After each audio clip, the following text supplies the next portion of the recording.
warahmatullahi wabarakatuh. Pemirsa, ini saya berada di Semulu, tepatnya di kawasan kuburan Tunku di Ujung. Ini Tunku di Ujung, ini orang, menurut konon ceritanya, Tunku ini adalah orang keramat yang berasal dari Arab. Dan waktu tsunami tahun 2004, kuburannya ini tidak mengalami kerusakan. Inilah saudara, di depan mata kita nampak kuburannya. Ya, ini kita saksikan bersama. Ini kuburannya dari dekat. Dan di samping kuburan beliau itu dihiasi oleh lautan Hindia yang begitu cantik pemandangannya.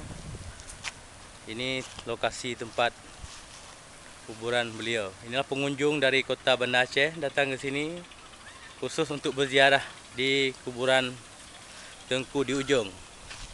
Pemirsa, di depan mata kita itu nampak laut luas, yaitu bertepatan dengan laut India.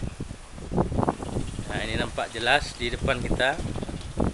Lihat dari ujung, indah sekali pemandangannya. Banyak turis-turis yang datang ke sini untuk menyaksikan langsung.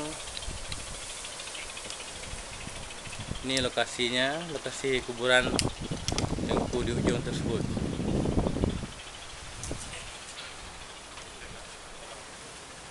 Indah sekali pemandangan di sini, saudara.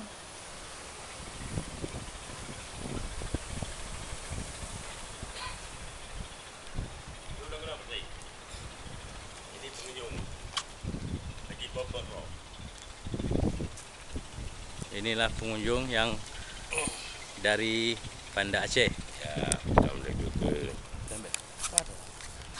Dah. Begitulah liputan hari ini. Laporan dari ceknas.com langsung dari TKP. Oke.